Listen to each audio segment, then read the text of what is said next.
Welcome to Burlap Teachers. Enjoy the video.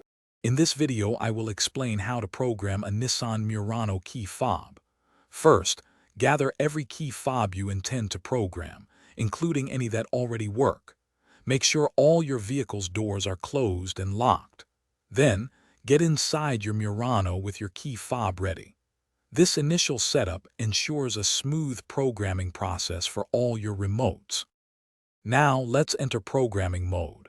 Insert your key into the ignition and quickly remove it. Repeat this action between 6 and 10 times within a 10-second window, making sure to pull the key completely out each time. Once successful, your vehicle's hazard lights will flash twice, confirming you are now in programming mode. With the vehicle in programming mode, insert the key into the ignition and turn it to the accessory position. Immediately, within 2 seconds, press any button on the key fob you are programming. The hazard lights should flash once to confirm. If you have more key fobs, turn the ignition off, then back to accessory and press a button on the next fob within 2 seconds.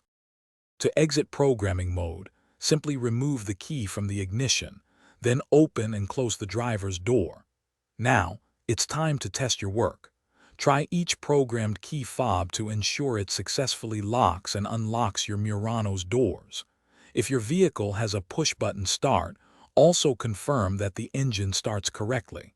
You should now have fully functional key fobs. Thanks for watching. Consider subscribing if this video helped you.